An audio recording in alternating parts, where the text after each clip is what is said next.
हे श्रोता माउली, दर्शक माउली, पिछली कथाओं से आप जान चुके हैं कि किस प्रकार साईनाथ महाराज माता सरस्वती की कृपा करते हैं, विद्या देते हैं। ऐसे अनेक उदाहरण जिनके ग्रंथों के स्पर्श करने से ही उन्हें ज्ञान प्रकट हो जाता है। दादा साहब खापर्डे और श्रीमती खापर्डे जब पहली बार शिरडी आते हैं तो वो पंचदशी नामक एक धार्मिक ग्रंथ लेके आते हैं जिसमें अद्वैतवाद का सिद्धांत है। ये सारा जगत ईश्वर का रूप है, समस्त प्राणियों में ईश्वर है, ऐसे अद्वैतवाद का प्रतिपादन उसमें है। और वो इस ग्रंथ को अपने हृदय में उतारना चाहते थे। उन्होंने साईनाथ महाराज के कर को स्पर्श करा के उस पुस्तक का अध्ययन किया था और अद्वैतवाद के सिद्धांत को कंठस्थ कर लिया था। विद्यारण्य स्वामी द्वारा रचित ये बहुत ऊंचा धार्मिक ग्रंथ है। जब भी वो उसे अध्ययन करने बैठते थे, महान व्यक्ति थे, बुद्धिमान व्यक्ति थे, उसके बाद भी उसके अध्ययन में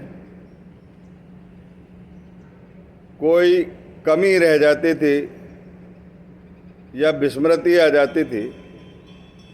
इस कारण उन्होंने उनके चरणों पर अपना माथा रख के उनके कर से स्पर्श करके इस विद्या को अर्जित किया, इस सरस्वती को अर्जित किया।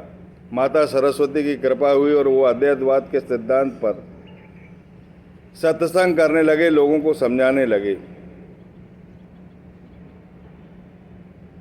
और वो महान व्यक्ति हैं, अमरावती के सुप्रसिद्ध वकील थे, बरार के सुप्रसिद्ध वकील थे, केंद्रीय धारा सभा के दिल्ली के सदस्य थे और राष्ट्रीयता उनके अंदर भरी हुई थी। स्वतंत्रता संग्राम में वो सम्मिलित थे, अंग्रेजों के खिलाफ थे और मुकदमा लड़ते थे, न्याय दिलाते थे। उनके अंदर सद्भाव था, सद्गुरु का बहुत अधिक प्रेम था। इसके पहले वो गजानन महाराज सेगांव का पूजन करते थे। जब उन्होंने देह त्याग किया था तब उन्होंने कह दिया था कि मेरा एक छोटा भाई शिरडी में है, वो तुम्हारा कल्याण करेगा। फिर साईनाथ महाराज को उन्होंने सद्गुरु बनाया। साईनाथ महाराज और गजानन महाराज में कोई भिन्नता नहीं है, दोनों एक ही है। दो बदन, एक जान है, एक प्राण है, एक आत्मा है। जब वो दूसरी बार शिरडी अपनी पत्नी के साथ आए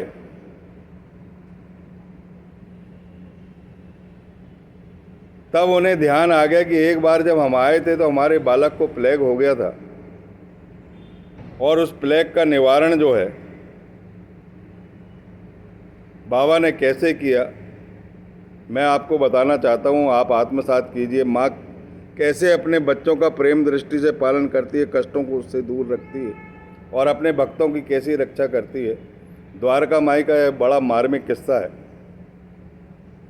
जब उसे तेज बुखार आया और बाबा वायु सेवन करने के लिए लेंडी बाग में जा रहे थे, तभी माता खापर्डे के आंख में आंसू देखे और माता खापर्डे वहाँ पर पहुँच जाती है, आंख से आंसू बहते रहते हैं। बोले बाबा मैं अमरावती लौटना चाहती हूँ, मेरा बच्चा जो है बहुत तेज बुखार से पीड़ित है, उसको गिल्टियाँ भी आ गई है, मुझे जाना बहुत ज़रूरी है। बाबा बड़े प्रेम पूर्वक आकाश की तरफ देखकर बोलते हैं कि अभी न जाओ, थोड़े बादल छट जाने दो और उसके बाद जाना। ज़्यादा से ज़्यादा 10 मिनट भी नहीं होंगे, बाबा अपनी कफनी कमर तक उठाकर बताते हैं कि देखो देखो तुम्हारे बच्चे की गिल्टी, तुम्हारे बच्चे का प्लेग जो है मेरी जांघों पे आ गया। उनकी गिल्टी ये साफ साफ जांघों में दिखाई दे रही है। मेरे भक्तों के कष्ट जो है मेरे कष्ट हैं।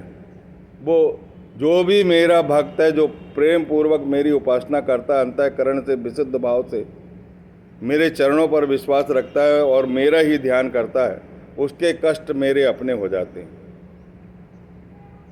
तो तो उसका बुखार उतर जाता है, उसके उनकी आंख में आंसू आ जाते हैं, वह बात याद आ जाती है। और नियमित जब भी भोजन करती है उसके पहले नैवेद्य की एक थाली जो है वो द्वारका माई में लेकर जाती है। दूसरों का नैवेद्य नहीं आया हुआ था, सबसे पहली थाली वह द्वारका माई में जाती है और बाबा जो है थाली का कपड़ा हटा के प्रेम पूर्वक सभी व्यंजन खाने लगते हैं और पूरी थाली का भोजन ग्रहण कर लेते हैं और तृप्ति की प्रेम पूर्वक 2 4 5 डकारे भी लेते हैं। सामा बड़े ध्यान से देखता रहता है। जो उनका अनन्य भक्त है वो कहता है कि बाबा, अभी तो आपने इतने जल्दी भोजन कर लिया, कभी तो 12 भी बज जाते, दोपहर भी निकल जाता, आप भोजन तरफ देखते नहीं बल्कि उल्टे फेंक देते और नाराज भी होते हैं। लेकिन इस भाई के भोजन में ऐसा क्या है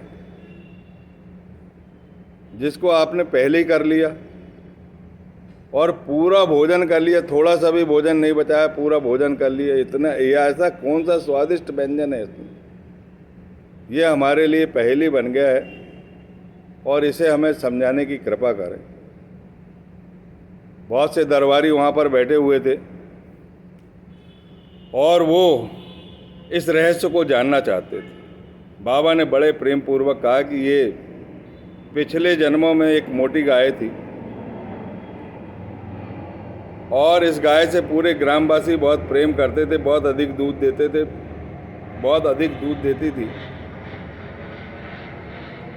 और इसका स्वभाव बड़ा सीधा था, मालिक के लिए बहुत वफादार थी और इसके स्वभाव से सभी परिचित थे। इस गौ माता को सब लोग चाहते थे। पशु योनि त्यागने के बाद इसने एक माली वंश में जन्म लिया और एक व्यापारी से इसकी शादी हुई। उस योनि को त्यागने के बाद इसका क्षत्रिय वंश में जन्म हुआ और क्षत्रिय वंश त्यागने के बाद इसका जन्म एक ब्राह्मण परिवार में हुआ और इसकी शादी अमरावती में हुई और मैं इसके तीनों जन्मों से इसके स्वभाव से परिचित हूँ और इससे मेरा प्रेम है 3 जन्मों से। इसने मेरी पूर्व जन्म में भी सेवा की है और इस जन्म में तो सेवा करे मेरे बिना ये भोजन ग्रहण नहीं करती। अगर यहाँ शिरडी में आई तो मेरे लिए भोजन लाई और शिरडी में नहीं भी रहती है, अमरावती में रहती है, जहाँ कहीं भी रहती, मेरा ध्यान करके ही भोजन करती है और गरीबों को वस्त्र और अन्न दान करती है। इनकी करुणा अगाध है। इसीलिए मैंने इनका प्रेम पूर्वक भोजन ग्रहण कर लिया। जो तुमको अच्छा नहीं लगा, मुझे अपने भक्तों में उनका प्रेम और विश्वास भी देखना पड़ता है। जिसका जितना अधिक प्रेम रहेगा, जिसकी जितनी अधिक श्रद्धा रहेगी, जितना अधिक विश्वास रहेगा, वही तो यहाँ से कुछ ले जाएगा। जो मुझ पर विश्वास करके विद्या अर्जन करेगा वो निस्संदेह सफलता प्राप्त करेगा और उत्तम स्थान को पाएगा। जो मेरे बगैर भोजन नहीं करता उसका कल्याण करता हूँ। मैं उनके कष्टों को हरता हूँ और उन्हें कष्टों से बचाता हूँ, चाहे भले ही देह में रहूँ या ना रहूँ। उनके भार को मैं हमेशा ढोता रहूँगा। सामा की आंखों से आंसू बहने लगते हैं और वो कहते हैं कि धन्य है तुम्हारी लीला और धन्य है तुम्हारा प्रेम, जो पुनर्जन्म की कथा बताकर मुझे कृतार्थ किया है। मैं सत सत नमन करता हूँ। हे बेटा बेटियों, आप भी उनके चरणों को नमन कीजिए और जो भी कार्य करना चाहते, चाहे अच्छा कार्य करें, चाहे बुरे कार्य करने का मौका आए तो उनसे मार्गदर्शन ले लीजिए। हो सकता है वो आपकी आत्मा में प्रकट होकर, जागृत होकर आपको बुरे काम से बचा लें, अच्छे काम आपसे कराएं। और कोई भी परीक्षा देना है या कोई भी स्टडी आप कर रहे हैं तो उस ग्रंथ को उनके कर से स्पर्श कराइए, उन पर विश्वास करिए। माता सरस्वती प्रकट होगी, विद्या अर्जन होगा और उन्हें रोजी रोटी मिलेगी, उत्तम फल की प्राप्ति होगी। और जहाँ पर सदगुरु देव का आराधना होती है वहाँ पर ब्रह्म तत्व, विष्णु तत्व, शिव तत्व, तीनों शक्तियाँ काम करती है, परब्रह्म काम करता है। और द्वारका माई की तो विशेषता ही अलग है, वो तो जगत जननी है। जो उस जगत जननी पर विश्वास करेगा वही तो पार लगेगा। मैं सबसे निवेदन करना चाहता हूँ कि प्रेम पूर्वक, भक्ति पूर्वक अंतःकरण से उनकी उपासना कीजिए और जो भी काम करना चाहिए चाहते हैं उसको बताकर कीजिए, उनको बताकर कीजिए, उनके चरणों में रख दीजिए कि हमारा ये काम है, इसमें सफलता है। और कोई भी काम अगर पूछकर करते, एक बुजुर्ग से पूछकर करते, उनसे पूछकर करिए, सब काम अच्छे होंगे। जैसे भी खाना बनाओगे वो स्वादिष्ट व्यंजन बनेगा। वहाँ पर अन्नपूर्णा का भंडार रहेगा और साईनाथ महाराज जहाँ रहते हैं वहाँ वस्त्र और अन्न की कोई कमी नहीं रहती। माता लक्ष्मी की कृपा रहती, माता सरस्वती की कृपा रहती, क्योंकि वो तीनों शक्तियाँ उनके पास है। और उनकी द्वारका माई की जो सीढ़ी हैं वो तीनों सीढ़ियाँ ब्रह्म तत्व, विष्णु तत्व, शिव तत्व की धड़कन है। और जो उनके प्रेम को जानता है और जो उनसे प्रेम करता है उसका कल्याण निश्चित होता है। इतने ऊंचे पद पर पहुंचने के बाद दादा साहब खापर्डे और बापू साहब बूटी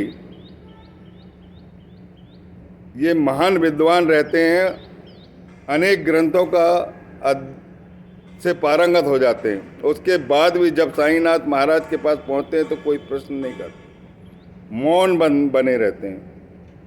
और उनका मौन ही क्यों मौन बने रहते, इसका विशेष कारण है कि जो ब्रह्म पद को पहुंचा हुआ आदमी रहता है, पहुंचा हुआ मनुष्य रहता है, उसके सामने मौन सबसे अच्छा व्रत रहता है। वो सब कुछ जानते हैं। ऐसा विश्वास अर्जित कर लो कि तुम्हें कहना ना पड़े और सारा काम आपका साईनाथ महाराज संचालित करते रहें, तुम्हारे बच्चों की देखभाल करते रहें, तुम्हारी देखभाल करते रहें, कलह से मुक्त रखें। इसलिए सदैव उनका ध्यान किया करो। जब भी भोजन करते हैं तो नैवेद्य अर्पित किया करो, गरीबों को वस्त्र दान किया करो, ब्राह्मणों को छतरी दान किया करो। और निर्धन मजदूर ब्राह्मण मिल जाए तो सौभाग्य की प्राप्ति है, वो सौभाग्य की प्राप्ति समझो। साक्षात ईश्वर आपके द्वार पर खड़ा है, उसे कुछ न कुछ देना चाहिए और पात्र व्यक्ति को ही देना चाहिए। जहाँ करोड़ों का धन है, लाखों का पैसा एकत्रित हो रहा है, वहाँ इस चीज़ की आवश्यकता नहीं है। लेकिन गरीबों की अगर मदद कर रहे हैं तो साईनाथ महाराज बहुत प्रसन्न रहते हैं। साईनाथ महाराज कहते हैं कि जो दूसरों के लिए कष्ट उठाता है वो मुझे सर्वाधिक प्रिय है, सर्वाधिक प्रिय है, और मैं उसके चिंतन में ही डूबा रहता हूँ। बोलिए सच्चिदानंद सद्गुरु साईनाथ महाराज की जय। अगली कथा में हम 28वें अध्याय में प्रवेश करेंगे। तब तक के लिए सबको मैं ओम साई राम कहता हूँ। कृपया अपने भविष्य को सुनिश्चित कीजिए और आत्मज्ञानी सद्गुरु को अपना जीवन अर्पित कर दीजिए, आपका कल्याण हो जाएगा।